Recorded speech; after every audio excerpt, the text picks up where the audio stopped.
Hello, and welcome to your Performance Task Map, a website that helps you choose a performance task that best suits your learning needs and your learning styles. I'll start from the home page. Keep in mind that my view is going to look a little bit different than yours since I created the website.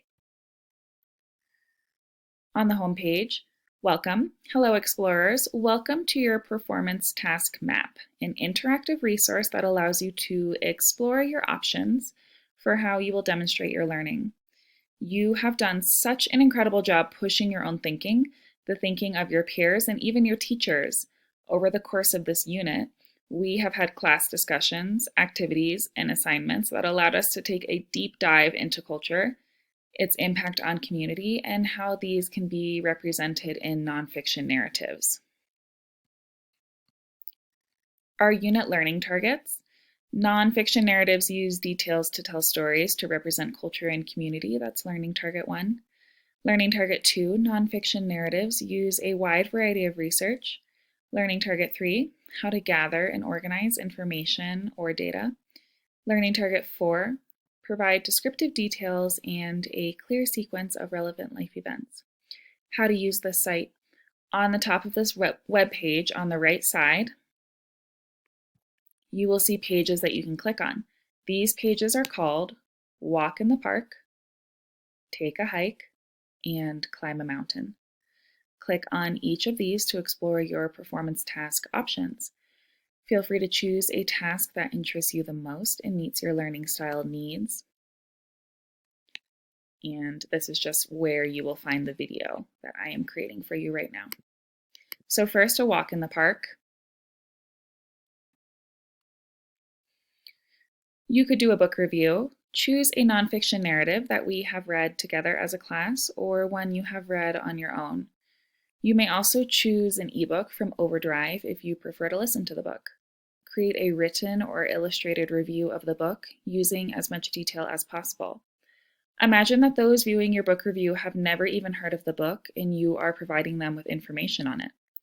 Share your own opinion on the book and how it affected your emotions and thoughts. Use written or illustrated imagery to produce high quality work. The next option, perform a poem. Choose a poem that tells a nonfiction narrative based on culture and community or the impact culture has on community. The poem can follow any format, including spoken word. Read or listen to your poem to become familiar with it, then create a performance task based on the content of the poem.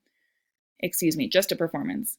The performance can include a script, music, or be silent. Convey the emotion the poem made you feel and what the author was trying to make the audience feel. Your poem performance will be shared with your teacher or your class. Next is you can illustrate a recipe. Choose a recipe that is common or a representation of your community or culture.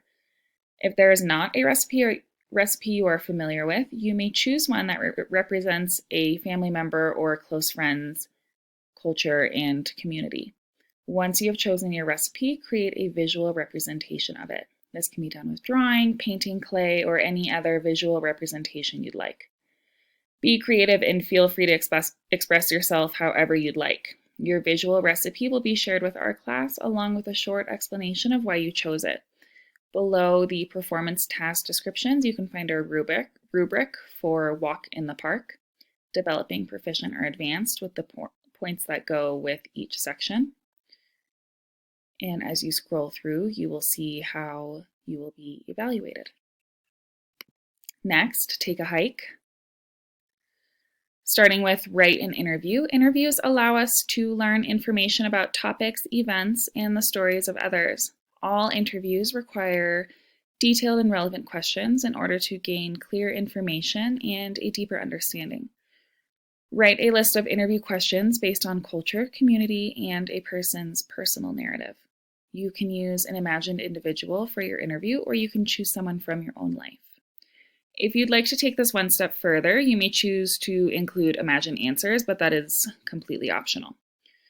Next, you have a life performance. Choose an event from your life related to your community or cultural practices. This event should be something that was meaningful to you and made a lasting impact. Once you have chosen your life event, create a performance to be shared. Your performance can be spoken or silent, you choose. Be clear in your sequence of events and the emotions you felt at this time. You will perform in front of your teacher or your classmates with the performance lasting 3 to 7 minutes. Last, we have a monologue. Perform a monologue on your experience with community or someone that is close to you. Your monologue should follow a clear sequence of events while expressing your inner thoughts or emotions. You can choose to address another person or character in your monologue if they played a role in this experience. You may write or record a script for you to practice with. You may use any notes to help you during your performance, but be sure to not read directly from your notes or script. Your monologue should be 3 to 7 minutes and will be performed in front of your teacher or class. And again, if you scroll down, you'll find our rubric, Developing Proficient or Advanced, with the points that go with each category and a description on what you will be evaluated on. So make sure you become familiar with that rubric. Last section, Climb a Mountain. Starting with a podcast, write a script for a podcast that is about your culture and the communities that exist within your culture. Your podcast will act as a nonfiction narrative with real and imagined experiences from your own life.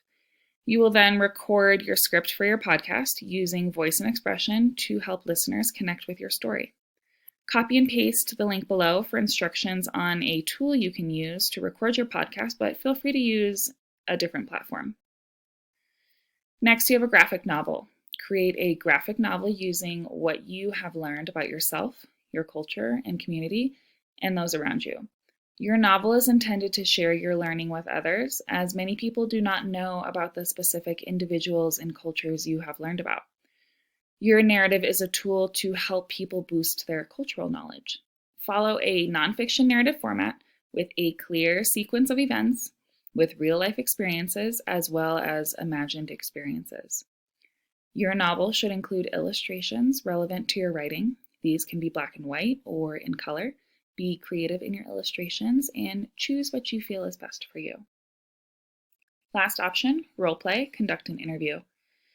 Interviewing others is a research process that can be used to gather information to create a nonfiction narrative. Interviewing should prompt answers that go beyond surface level thinking, providing insight on a topic many may be unfamiliar with.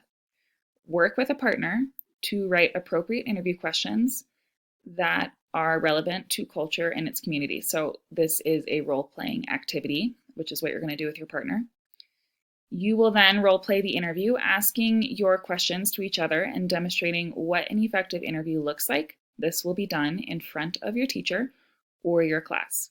And again, if you scroll down, you will find our rubric, Developing Proficient or Advanced, with the points that go along with each category and a description for how you will be evaluated. If you have any questions, feel free to reach out to me and have fun.